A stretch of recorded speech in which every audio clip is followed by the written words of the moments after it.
हाँ जी, हम लोग पढ़ रहे हैं हमारा यूजीसी नेट का पेपर 2 की यूनिट हम लोगों ने स्टार्ट की है हमारी मैनेजमेंट की।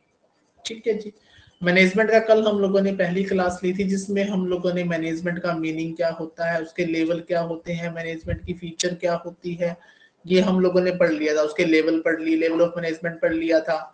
ठीक है, हमने फीचर ऑफ मैनेजमेंट पढ़ ली थी, कोऑर्डिनेशन और कोऑपरेशन के बीच में डिफरेंस पढ़ लिया था। ठीक है, इफेक्टिव एफिशिएंट क्या होता है इसका डिफरेंस पढ़ लिया था, नॉर्मल डेफिनेशन पढ़ ली थी मैनेजमेंट की, ये सारी चीजें हम लोगों ने पढ़ ली थी। ठीक है, उसी कहानी को कंटिन्यू करते हुए हम लोग आज पढ़ने वाले हैं कंपिटेंसी क्या होती है। ठीक है, कंपिटेंसी का मतलब क्या है, mixture of skill knowledge and attitude. भैया जिसकी स्किल भी बेटर हो, बढ़िया नॉलेज हो, एटीट्यूड सोचने का तरीका किसी चीज के प्रति अच्छा हो, उन सब के मिक्सर को हम लोग कॉम्पिटेंसी कहते हैं। ठीक है, उन दोनों के मिक्सर को हम क्या कहते हैं, मिक्सर कहते हैं। ठीक है, it makes the effective performance possible. अब आपको देखो स्किल अच्छी होगी, आपकी नॉलेज आपकी अच्छी होगी, एटीट्यूड आपका अच्छा होगा। ठीक है, तो आप क्या बना दोगे, मेक्स इफेक्टिव पॉसिबल। ठीक है, आपकी परफॉर्मेंस कैसी हो जाएगी, इफेक्टिव बनेगी, इंडिविजुअल एबिलिटीज आपकी काम करेंगी। ठीक है जी। तो कंपिटेंसी क्या होगा, मिक्सचर ऑफ स्किल नॉलेज और एटीट्यूड, हम लोग क्या कहेंगे, कंपिटेंसीज कहेंगे।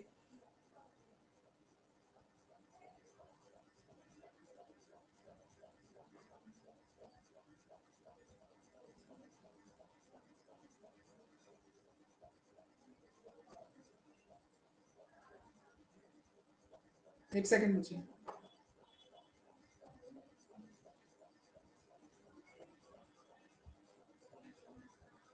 हाँ जी, कंपिटेंसी हमारी क्या होगी, मिक्सचर ऑफ स्किल नॉलेज और एटीट्यूड होगा। ये क्या बनाएगा, आपकी परफॉर्मेंस है जो उसको पॉसिबल इफेक्टिवली बनाएगा, इंडिविजुअल एबिलिटीज ऑफ पीपल को बेटर बनाएगा। कंपिटेंसी के प्रकार, सबसे पहला कोर कंपिटेंसी। कोर क्या होता है, किसी भी चीज के लिए जो जरूरी होती है।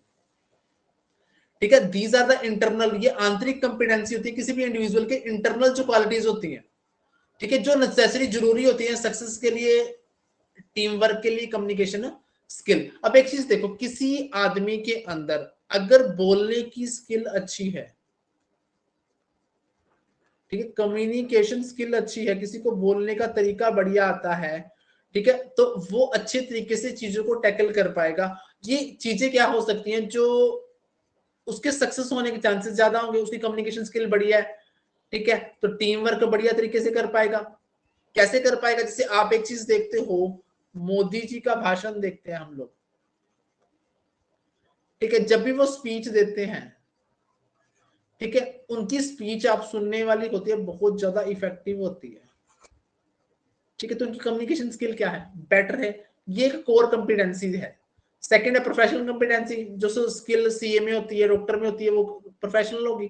तीसरी है बिहेवियर, व्यवहार की। अब लोगों के, बहुत से लोगों का व्यवहार क्या होता है, बहुत ज्यादा इको फ्रेंडली होता है, वो किसी के साथ भी घुल मिल जाते हैं, या फिर किसी को भी अपनी बात समझा पाते हैं, तो वो behavioural competency. Threshold competency, they are such as provide an individual the basic skill for any work. किसी भी काम को करने के लिए जब आपको को बेसिक नॉलेज दी जाती है, वो थ्रेशोल्ड कॉम्पिटेंसी कहलाती है। फिर डिफरेंशिएटिंग कॉम्पिटेंसी, ये कॉमन आदमी में नहीं पाई जाती। ये कॉम्पिटेंसी आपको योग्य बनाती है बेटर परफॉर्मेंस देन अदर, जो आपको दूसरों से अलग दिखाएगी कॉम्पिटेंसी, वो डिफरेंशिएटिंग कॉम्पिटेंसी कहलाएगी। तो कॉम्पिटेंसी का मतलब क्या हो गया, कॉम्पिटेंसी को मैं अगर मैं हिंदी में मीनिंग आपको बताऊं इसका, जस्ट अ सेकंड।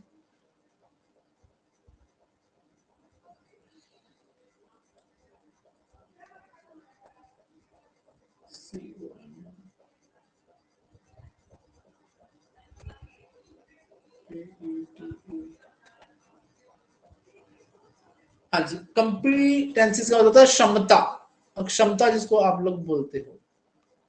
ठीक है, अब क्षमता किसका कॉम्बिनेशन है, आपकी स्किल का, आपकी नॉलेज का और आपके एटीट्यूड की कॉम्बिनेशन को आपकी क्षमता कह देंगे। ये इंडिविजुअल एबिलिटी होती है आपकी, ये आपकी परफॉर्मेंस को, आपकी क्षमता क्या बनाएगी, बेटर बनाएगी। ठीक है, अब इसके टाइप आगे, जो इंटरनल क्षमता होगी आपकी इंडिविजुअल की, ठीक है, जो जरूरी होगी किसी भी काम की सक्सेस के लिए, टीम वर्क के लिए, वो क्या हो सकती है, वो आपकी कम्युनिकेशन स्किल हो सकती है। अब प्रोफेशनल में क्या होगा, प्रोफेशनल में चीजें आ जाएंगी जो स्किल आपको एक प्रोफेशनल बनाएंगे, जैसे सीए और डॉक्टर। बिहेवियर होगा आपका, व्यवहार वाली क्षमता, किसी के साथ कम्युनिकेट करने की क्षमता। थ्रेशोल्ड क्या होगा, किसी भी काम को करने की जो बेसिक स्किल है वो थ्रेशोल्ड कॉम्पिटेंसी है। डिफरेंशिएटिंग, जो आपको दूसरों से अलग बनाए, आपकी परफॉर्मेंस को बेटर बनाए, वो कॉम्पिटेंसी क्या कहलाती है, डिफरेंशिएटिंग कॉम्पिटेंसी कहलाती है। कहते हैं इवोल्यूशन ऑफ मैनेजमेंट। इवोल्यूशन का मतलब होता है, दो शब्द होते हैं बच्चे, ठीक है, एक होता है इवेल्युएशन, ठीक है, एक होता है इवोल्यूशन। जो इवेल्युएशन होता है, जो इवेल्युएशन होता है, ठीक है, इसका मतलब होता है मूल्यांकन करना, किसी भी चीज के मूल्य को दोबारा से अंकन करना, मापना, मूल्यांकन कहलाता है। इवोल्यूशन होता है विकास में, कोई चीज इस पॉइंट से चल के इस पॉइंट तक पहुंची है तो उसने कैसे, वो कैसे विकसित हुई है, ठीक है। इवोल्यूशन ऑफ मैनेजमेंट थॉट, जो मैनेजमेंट थॉट को आप तीन भागों में बांटेंगे, अर्ली क्लासिकल, नियो क्लासिकल और मॉडर्न। अर्ली क्लासिकल में आती है हमारी साइंटिफिक मैनेजमेंट, एडमिनिस्ट्रेटिव मैनेजमेंट और ब्यूरोक्रेटिक मैनेजमेंट। साइंटिफिक मैनेजमेंट को देने वाले अंकल आप सभी को पता है कौन है, एफडब्ल्यू टेलर है। एडमिनिस्ट्रेटिव को देने वाले आप सभी को पता है कौन है, हेनरी फ्योल है, ठीक है। ब्यूरोक्रेटिक को देने वाले हैं मैक्स वेबर, ठीक है। मैक्स वेबर एक जर्मन सोशोलॉजिस्ट था। सबसे खास बात यह ध्यान रखनी है कि एक बार एक्सटेट के एग्जाम में पूछा गया था कि who is the father of bureaucratic management, तो वहां पे सारे के सारे ऑप्शन में मैक्स वेबर था। अब हमें इतना तो पता है कि मैक्स वेबर है, परंतु मैक्स वेबर कौन से वाला, किसी की में साइकोलॉजिस्ट था, किसी में मैथमेटिशियन था, तो हम लोगों को ध्यान रखना कि जर्मन सोशलिस्ट था मैक्स वेबर। इधर आती है नियो क्लासिकल में आती है HR approach, human relation approach, behavioural science approach. Modern में आती है हमारी क्वांटिटेटिव सिस्टम और कंटीजेंसी अप्रोच। इसको अब अपना आगे पढ़ेंगे। सबसे पहले पढ़ेंगे क्लासिकल अप्रोच। क्लासिकल में तीन आई थी, साइंटिफिक आई थी, एडमिनिस्ट्रेटिव आई थी और ब्यूरोक्रेटिक आई थी। जो हमारी अब ये क्लासिकल अप्रोच कौन सी होती है, क्लासिकल अप्रोच ये विश्वास करती है कि जो हमारा मैन है वो इनएक्टिव सोर्स है, वो क्या है, एक क्या होता है, निष्क्रिय, निष्क्रिय मतलब जिसको धक्का देके चलाना पड़े। ये अप्रोच क्या विश्वास करती है कि आदमी क्या है, कि इनएक्टिव सोर्स है प्रोडक्शन का, तो इसको कंट्रोल किया जाना जरूरी है। तो तीन पिलर बताए थे इस अप्रोच में, एक साइंटिफिक, एक एडमिनिस्ट्रेटिव, तीसरा ब्यूरोक्रेटिक। जो साइंटिफिक मैनेजमेंट थी वो दी थी एफडब्ल्यू टेलर ने, फ्रेडरिक विंसलो टेलर ने दी थी। एडमिनिस्ट्रेटिव मैनेजमेंट दी थी हेनरी फ्योल ने, ब्यूरोक्रेटिक मैनेजमेंट दी थी मैक्स वेबर ने। अब मैक्स वेबर अभी बता के हटाऊं क्या था, जर्मन सोशोलॉजिस्ट था। ये आप लोगों ने क्या रखना है, ध्यान में रखना है। फिर एडमिनिस्ट्रेटिव मैनेजमेंट थी जो हमारी, जो कि किसने दी थी, हेनरी फ्योल ने दी थी, ठीक है। हेनरी फ्योल का कार्यकाल रहता है 1841 से 1925 तक, ठीक है। 1841 में जन्म लेता है, 1925 में इसकी मृत्यु हो जाती है, ठीक है। बीच में तीन जगह पे ये काम करता है, 1860 में, 1872 में, 1888 में, ठीक है। एक जगह ये किसके रूप में काम करता है, लेबर के रूप में, फिर एग्जीक्यूटिव बन जाता है, फिर धीरे धीरे अपने पद पर पहुंच जाता है, ठीक है। हाँ जी, अब किससे पेपर में सवाल पूछा जाएगा कि हेनरी फ्योल के द्वारा दिए गए फंक्शन कौन से हैं। देखो, 1 2 3 4 5, पहला सवाल का आंसर तो यह है कि उसने कितने फंक्शन दिए हैं, 5। कौन कौन से दिए हैं, प्लानिंग, ऑर्गेनाइजिंग, कंट्रोलिंग, कमांडिंग और controlling. Planning, organising, coordinating, commanding और कंट्रोलिंग, ये 5 फंक्शन किसने दिए हैं, हेनरी फ्योल ने दिए हैं। अब इसके प्रिंसिपल है, प्रिंसिपल क्या होते हैं, फंडामेंटल ट्रूथ, जो आधारभूत सत्य होते हैं, चीजें, जो चीजें बेसिकली आधारभूत सत्य हैं वो प्रिंसिपल कहलाते हैं। विच कैन बी यूज्ड, जो मैनेजर के द्वारा यूज किए जाते हैं as per guideline for decision making. कहता है कि प्रिंसिपल क्या होता है, प्रिंसिपल वो फंडामेंटल ट्रूथ होते हैं जो किसी मैनेजर्स के द्वारा किसी निर्णय को लेने के लिए दिशा निर्देश के रूप में क्या किए जाते हैं, यूज किए जाते हैं। तो हेनरी फ्योल क्या था, फ्रेंच इंडस्ट्रियलिस्ट था, एक फ्रेंच इंडस्ट्रियलिस्ट था हमारा हेनरी फ्योल, और माइनिंग इंजीनियरिंग था। अपने एक्सपीरियंस के बिहार पर इसने किताब लिखी थी, journal and administrative industrial administration. इसको फादर ऑफ जर्नल मैनेजमेंट या फिर फादर ऑफ एडमिनिस्ट्रेटिव मैनेजमेंट भी कहा जाता है। तो यहाँ पर काफी सारे सवाल बन गए पहला तो ये बन गया कि हेनरी फ्योल ने कितने प्रिंसिपल दिए, तो आप कह देंगे 5। कौन कौन से? प्लानिंग, ऑर्गेनाइजिंग, कोऑर्डिनेटिंग, कमांडिंग और कंट्रोलिंग। दूसरा, प्रिंसिपल क्या होते हैं? वो फंडामेंटल ट्रूथ होते हैं जो एक मैनेजर को डिसीजन मेकिंग के लिए गाइडलाइंस प्रोवाइड करते हैं। तो हेनरी फ्योल क्या था भैया? हेनरी फ्योल एक फ्रेंच इंडस्ट्रियलिस्ट था, वो माइनिंग इंजीनियरिंग भी था। उसने अपने एक्सपीरियंस के बिहाफ पर एक किताब लिखी जिसका नाम था जर्नल एंड इंडस्ट्रियल एडमिनिस्ट्रेशन। इसको जर्नल एडमिनिस्ट्रेशन का क्या कहा, जर्नल एडमिनिस्ट्रेशन का क्या कहा जाता है? सॉरी, जर्नल मैनेजमेंट का फादर कहा जाता है। इसको हम लोग एडमिनिस्ट्रेटिव मैनेजमेंट का फादर भी कह देंगे। ठीक है, इसने कितने प्रिंसिपल दिए? इसने 14 प्रिंसिपल दिए। अब वो प्रिंसिपल कौन कौन से हैं वो हम लोग पढ़ लेते हैं। सबसे पहला डिवीजन ऑफ वर्क। ये कहता है कि कार्य का बंटवारा। कि देखो फॉर एग्जाम्पल हम 4 लोग हैं, 4 लोग अपना अपना काम कर रहे हैं। ठीक है, फॉर एग्जाम्पल शर्ट बना रहे हैं हम लोग। ठीक है, चारों ही अपनी अपनी शर्ट बना रहे हैं, तो बहुत ज्यादा समय लगेगा। अगर सबको अलग अलग काम सौंप दिया जाए, मान लो एक आदमी कटाई करे, ठीक है, एक आदमी सिलाई करे, एक आदमी क्या करे जो बाद का काम है, मतलब बटन वगैरह, या फिर आप लगा लो कि प्रेस वगैरह करे। ठीक है, अगर इस तरीके से काम बट गया तो हर आदमी अपने अपने काम में क्या हो जाएगा? स्पेशलाइज हो जाएगा। तो डिवीजन ऑफ वर्क का क्या फायदा होगा? This is the principle of specialisation. इसको प्रिंसिपल ऑफ स्पेशलाइजेशन भी बोलते हैं, which is very well known, expressed by economics as being a necessary factor for efficiency in the utilization of labor। अगर आपने अपनी लेबर को इफेक्टिवली यूज करना है तो उसके लिए एक महत्वपूर्ण जो फैक्टर है वो क्या है? डिवीजन ऑफ वर्क है। डिवीजन ऑफ वर्क के तहत आपके अंदर क्या आ जाएगी? स्पेशलाइजेशन आ जाएगी। आप एक काम को बार बार करते रहेंगे तो आपके अंदर क्या आ जाएगी? उसको काम को करने की स्पेशलाइजेशन आ जाएगी। सेकेंड है यूनिटी ऑफ कमांड। ये प्रिंसिपल क्या कहता है कि जो इंप्लॉई है should receive order from one superior only। देखो आप यहां पे हो, एक बॉस यहाँ पे, एक यहाँ पे, ये सारे के सारे क्या हैं? हायर अथॉरिटी से आपके। ठीक है, आपको ये भी आवाज लगा रहा है, ये भी आवाज लगा रहा है, ये भी आवाज, तो आपका माइंड हो गया पजल की किसके पास पहले जाओ। तो ये क्या कहता है कि एक आदमी को एक टाइम पे एक ही व्यक्ति से क्या मिलना चाहिए?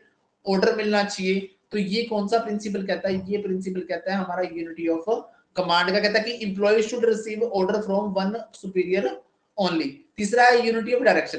कहता है according to Fayol unity of direction principle imply करता है कि each group of activities having the same objectives and must have one head one plan. कहता है कि हर जो ग्रुप है, कोई भी ग्रुप काम कर रहा है, उस ग्रुप का अपना एक ऑब्जेक्टिव होगा, तो वन हेड वन प्लान होना चाहिए। भी एक प्लान का एक ही हेड होना चाहिए, मल्टीपल हेड नहीं होने चाहिए। अगला आता है subordination of individual interest to general interest. भैया आपको अपने पर्सनल हित को ना सोचते हुए किसको सोचकर चलना है? जनरल इंटरेस्ट को सोचकर चलना है। तो in any group interest of the people. कहता है in any group the interest of the group should be superior that of the individual. भैया ग्रुप का हित, ग्रुप का इंटरेस्ट या ग्रुप का महत्व पहले लेकर चलना, अपने पर्सनल इंटरेस्ट को छोड़ते हुए। ठीक है, when the interest differ it is the function of the management to reconcile them. देखो हर आदमी काम करता है तो हर आदमी के काम करने की अपनी अपनी सोच होती है, अपना अपना इंटरेस्ट होता है। तो आप लोगों को अपना अपना इंटरेस्ट साइड में रखते हुए जो ग्रुप का मोटिव है उसको फिलफिल करने के लिए जर्नल इंटरेस्ट को ध्यान रखना चाहिए कि जिससे ग्रुप का फायदा होता हो। फिर आता है रेम्युनरेशन ऑफ पर्सोनल। रेम्युनरेशन होता है वो पैसे जो उसको काम करने के बदले में मिलेंगे, पर्सोनल होता है कर्मचारी। तो फ्योल क्या कहता है कि perceives that the remuneration and the method of payment should be fair. भी आपको आपके काम का जायज पैसा मिलना चाहिए। ठीक है, और also should be available to afford the maximum satisfaction to employees and employer. कहता है कि आपको आपके काम का एक जायज पैसा मिलना चाहिए। ठीक है, और मेथड ऑफ पेमेंट भी क्या होना चाहिए? फेयर होनी चाहिए। ठीक है, also should be able to, इस काम के योग्य भी होना चाहिए कि एम्प्लॉयर और एम्प्लॉय को क्या प्रोवाइड करे? मैक्सिमम सेटिस्फेक्शन प्रोवाइड करे। फिर आता स्केलर चेन। स्केलर चेन का मतलब होता है line of authority, a chain of superior from the highest to lowest rank. ठीक है, and because it is an error of the subordinate to depart needlessly from the lines of authority, the chain should be short circuit. Scalar chain क्या? Scalar chain होती है ये वाली। ठीक है, अब देखो अगर ए ने कोई बात कहनी है तो ऐसे फ्लो करेगी, ये हायर अथॉरिटी है, ये लोअर अथॉरिटी है। ठीक है, मान लो एफ ने कोई बात कहनी है, किसको कहनी है, ए को कहनी है, तो बात पहले एफ से डी, डी से बी, बी से ए की जाएगी, वो ज्यादा टाइम कंज्यूमिंग हो जाएगा। यानी कि किसी ने भी किसी को कोई बात कहनी तो वो ए के थ्रू जाएगी, परंतु अगर आपस में इनको कोई बातचीत करनी हो, देखो अगर इससे पहले की कहानी थी, ठीक है, ऐसे ऊपर से नीचे, नीचे से ऊपर फ्लो करना इंफॉर्मेशन का, वो तो कहलाता स्केलर चेन। ठीक है, स्केलर चेन कहलाती थी, परंतु जब दो सेम लेवल के लोग आपस में बात करेंगे उसको बोलेंगे गैंग प्लैंक। क्या बोलेंगे, गैंग प्लैंक बोलेंगे। कहता स्केलर चेन क्या कहती है, स्केलर चेन को लाइन ऑफ अथॉरिटी भी बोलते हैं हम लोग। A chain of superior from the highest to lowest. देखो ए हाईएस्ट ऑर्डर है, ठीक है, और ये क्या है, लोवेस्ट ऑर्डर है। ठीक है, ये लोवेस्ट है। ठीक है, अगर आपस में ये बात करेंगे तो वो क्या कहलाएगा, वो गैंग प्लैंक कहलाएगा। अगला आता है ऑर्डर। सातवां प्रिंसिपल आता है ऑर्डर। ऑर्डर का मतलब यहां पर आदेश नहीं है, ऑर्डर का मतलब होता है सीक्वेंस। यहां पर क्या है, ऑर्डर का मतलब सीक्वेंस। कहता इस प्रिंसिपल के अकॉर्डिंग मटेरियल ऑर्डर और social order, Fayol thinks that it is a simple as for everything. भी हर चीज के लिए एक प्रॉपर जगह होनी चाहिए। In this principle which refers the arrangement of things and persons of in organisation. भी जो चीज के लिए जो परफेक्ट लोकेशन है वो वहां होनी चाहिए, जिस आदमी के लिए जो परफेक्ट लोकेशन है वो वहां पर होना चाहिए। भी चीजें क्या होनी चाहिए, अरेंजमेंट ऑफ थिंग्स की बात करता है ऑर्डर। फिर आता है इक्वलिटी, समानता। कहता है Fayol perceives this principle as one of the affecting locality devotion from personnel with combination of kindness justice in managers while dealing with the subordinate. कहता है सबके साथ समान व्यवहार करना चाहिए। मैनेजर को कैसा व्यवहार करना चाहिए भैया, मैनेजर को जस्टिस इन, न्यायपूर्वक व्यवहार करना चाहिए। कर्मचारियों के अंदर क्या होना चाहिए, काइंडनेस होनी चाहिए, लॉयल्टी होनी चाहिए, वो आपके प्रति क्या होनी चाहिए, लॉयल होनी चाहिए, सबके साथ समान व्यवहार करना चाहिए। नो मात्र stability of tenure of personal. अब देखो कर्मचारी है, अगर वो कर्मचारी को आप बेहतर सुविधाएं दोगे और वो आपके लिए बेहतर काम करेंगे तो उनका जो कार्यकाल होगा, जो काम करने का टाइम पीरियड होगा, वो क्या होगा, ज्यादा होगा। अगर आप उनको बेहतर सुविधाएं नहीं दोगे और आप उनको क्या नहीं दोगे, बेहतर सुविधाएं नहीं दोगे, ठीक है, और वो या फिर वो अच्छा काम नहीं करेंगे तो आप उसको निकाल दोगे या फिर वो आपको छोड़ के चले जाएंगे। तो कहता है ऐसा नहीं होना चाहिए, कर्मचारियों का जो टेन्योर है, कार्यकाल है, वो लंबा होना चाहिए।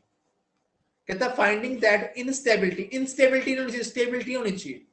Both the cause and effect of bad management. देखो इनस्टेबिलिटी है, अगर आपकी ऑर्गेनाइजेशन में इनस्टेबिलिटी है, अस्थिरता है, तो आपकी बैड मैनेजमेंट हो जाएगी, जिससे क्या हो जाएगा, आपकी जो कॉस्ट ऑफ अननेसेसरी टर्नओवर खराब पड़ेगी आपको वो। फिर आता है इनिशिएटिव। इनिशिएटिव का मतलब होता है पहल। देखो हम लोग एक चैप्टर पढ़ेंगे प्लानिंग। प्लानिंग क्या करती है, आपको लकीर का फकीर बनाती है।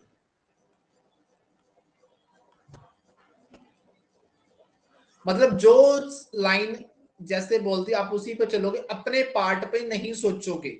तो कहता है ऐसा नहीं करना चाहिए। अगर आपके माइंड में कोई इनिशिएटिव है किसी काम को करने की, पहल आपके माइंड में और बेटर तरीका है तो आपको बताना चाहिए। कहता है initiative is conceived as the process of thinking and out and executing a plan. भैया अपने प्रोसेस ऑफ थिंकिंग और उसको एग्जीक्यूट करने का काम करना क्या कहलाता है, इनिशिएटिव कहलाता है। तो कहता है कि it is one of the keenest satisfaction for an intelligent man to experience. देखो अगर आपके माइंड में कोई विचार आया और आपने उसको भली भांति प्रॉपर तरीके से क्या कर दिया, इंप्लीमेंट कर दिया, तो ये आपके लिए सबसे ज्यादा क्या होगा, सेटिस्फेक्शन का पल होगा। Fuel exhaust managers to sacrifice personal vanity in order to permit subordinate to exercise it। कहता आप अपनी पर्सनल चीजों को त्याग करते हुए आपके जो सबऑर्डिनेट है, नीचे काम करने वाले हैं, उनको क्या देना है, आपने एक मौका देना है क्या करने का, इनिशिएटिव करने का। फिर आता है spirit de corps. Spirit de corps को आप बोलते हो टीम वर्क भी बोलते हो। ठीक है, कहता है एकता में बल है। यूनियन इन स्ट्रेंथ का मतलब क्या है, एकता में बल है। ये प्रिंसिपल किसकी बात करता है, यूनियन इन स्ट्रेंथ। पेपर में सवाल पूछा जाए कि which of the following talks about the union in strength. तो आप कहेंगे स्पिरिट द कॉर्प्स। कहता है extension of this principle of unity of command का ये एक्सटेंशन है। Fayol emphasize that the need for team work की बात करता है। तो पेपर में सवाल पूछा जाए कि which of the following principle is the extension of unity of command, तब भी स्पिरिट द कॉर्प्स कहेंगे। यूनियन इन स्ट्रेंथ की बात करता है तब भी स्पिरिट द कॉर्प्स कहेंगे। टीम वर्क की बात करता है तब भी आप क्या कहेंगे, स्पिरिट द कॉर्प्स कहेंगे। ठीक है, हाँ जी। आगे आता है हमारा topic authority and responsibility. Authority responsibility, authority का मतलब था राइट टू गिव ऑर्डर, आदेश देने का अधिकार जब आपको मिल जाएगा तो उसको आप लोग कहेंगे अथॉरिटी। रिस्पॉन्सिबिलिटी का मतलब क्या है, obligation to perform the assigned job, दिए गए काम को करने की जिम्मेवारी रिस्पॉन्सिबिलिटी कहलाती है। किसी काम को करने का ऑर्डर देना अथॉरिटी कहलाता है। फ्योल क्या कहता है, कहता है दोनों में बैलेंस होना चाहिए अथॉरिटी और रिस्पॉन्सिबिलिटी के बीच में। तो अथॉरिटी और रिस्पॉन्सिबिलिटी हमारा क्या बन गया, अगला प्रिंसिपल बन गया। तो क्या कहता है, अथॉरिटी क्या होती है, किसी व्यक्ति को काम करने का, आपको अधिकार दे दिया किसी को ऑर्डर देने का, वो हो गया अथॉरिटी। आपको कोई काम करने की जिम्मेवारी सौंप दी, वो होगी रिस्पॉन्सिबिलिटी। दोनों के बीच में बैलेंस होना चाहिए, ऐसा कौन कहता है, ना तो अथॉरिटी ज्यादा होनी चाहिए ना रिस्पॉन्सिबिलिटी ज्यादा होनी चाहिए। कौन कहता है, फ्यूल। तीसरा था डिसिप्लिन, भैया डिसिप्लिन तो मेंटेन होना चाहिए। इसका मतलब क्या, ओबीडेंस, मतलब रूल्स एंड रेगुलेशन को फॉलो करना चाहिए ऑर्गेनाइजेशन में। अथॉरिटी की रिस्पेक्ट करनी चाहिए, प्रॉपर कंडक्ट होना चाहिए। ये सबके लिए मानने जरूरी होते हैं। मतलब जैसे फॉर एग्जांपल मैं कहूं कि आप एक ऑर्गेनाइजेशन में जॉब लगे वहां पर लिखा कि स्मोकिंग इज प्रोहिबिटेड, भी धूम्रपान या फिर बीड़ी सिगरेट पीना मना है। अब ये सबके ऊपर इंप्लीमेंट होगा, चाहे लोअर क्लास का एम्प्लॉय हो चाहे हायर क्लास का एम्प्लॉय हो, ये रूल सबके ऊपर इंप्लीमेंट होगा। तो डिसिप्लिन भी होना चाहिए। चौथा है सेंट्रलाइजेशन डिसेंट्रलाइजेशन। देखो सेंट्रलाइजेशन और डिसेंट्रलाइजेशन का मतलब क्या है, हम लोग चलते हैं हमारे घर पे, देखो सम टाइम क्या होता है कि किसी के घर में सारे के सारे डिसीजन लेने का राइट फादर के पास ही होता है, वो होता है सेंट्रलाइजेशन।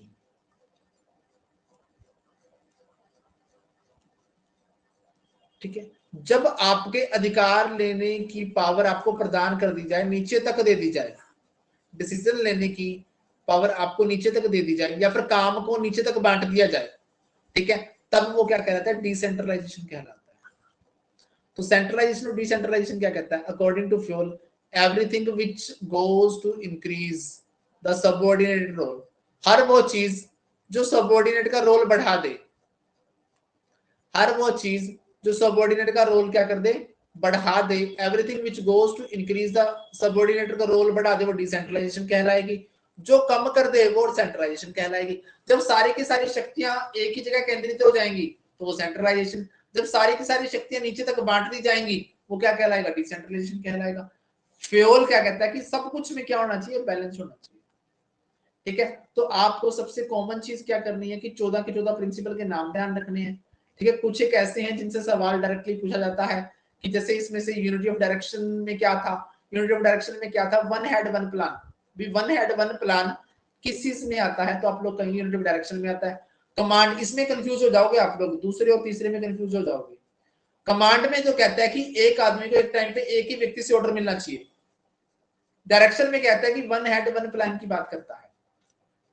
ठीक है, फिर उसके बाद स्केलर चेन, स्केलर चेन क्या होता है, हाईएस्ट से लोवेस्ट जाती है।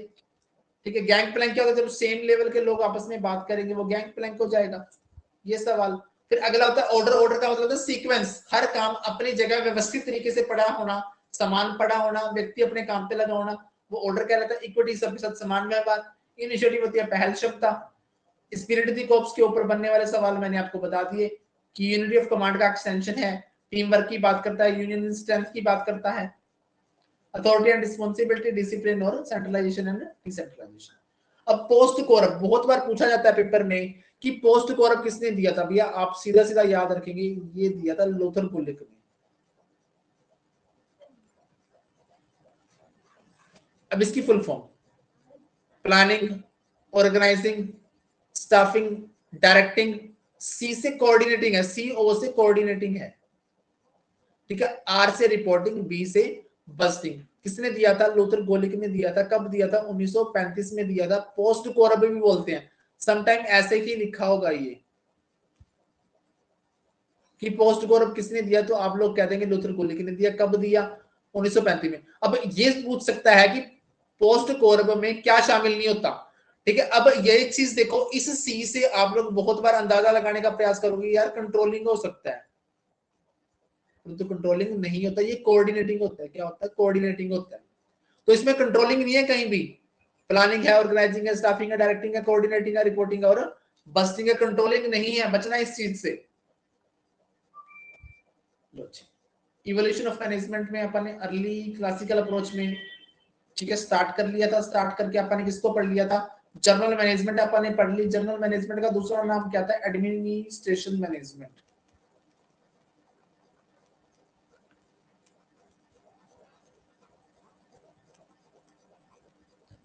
ठीक है, एडमिनिस्ट्रेटिव मैनेजमेंट है। इसके फादर अपन ने पढ़े थे, किसको पढ़ा है? हेनरी फ्योल को पढ़ा है, ठीक है। फिर इसकी एक किताब पढ़ी है अपन ने, journal and industrial management.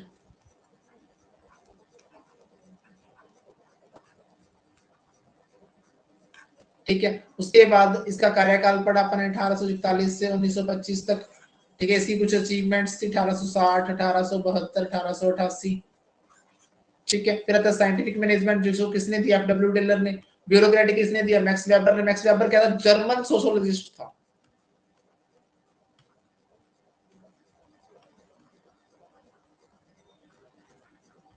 Sociologist, ठीक है जी। अब टेलर के साइंटिफिक मैनेजमेंट के बारे में बात करते हैं। ठीक है, टेलर के साइंटिफिक मैनेजमेंट के जो प्रिंसिपल हैं, ठीक है, कहता है कि टेलर क्या कहता है कि ये साइंस है।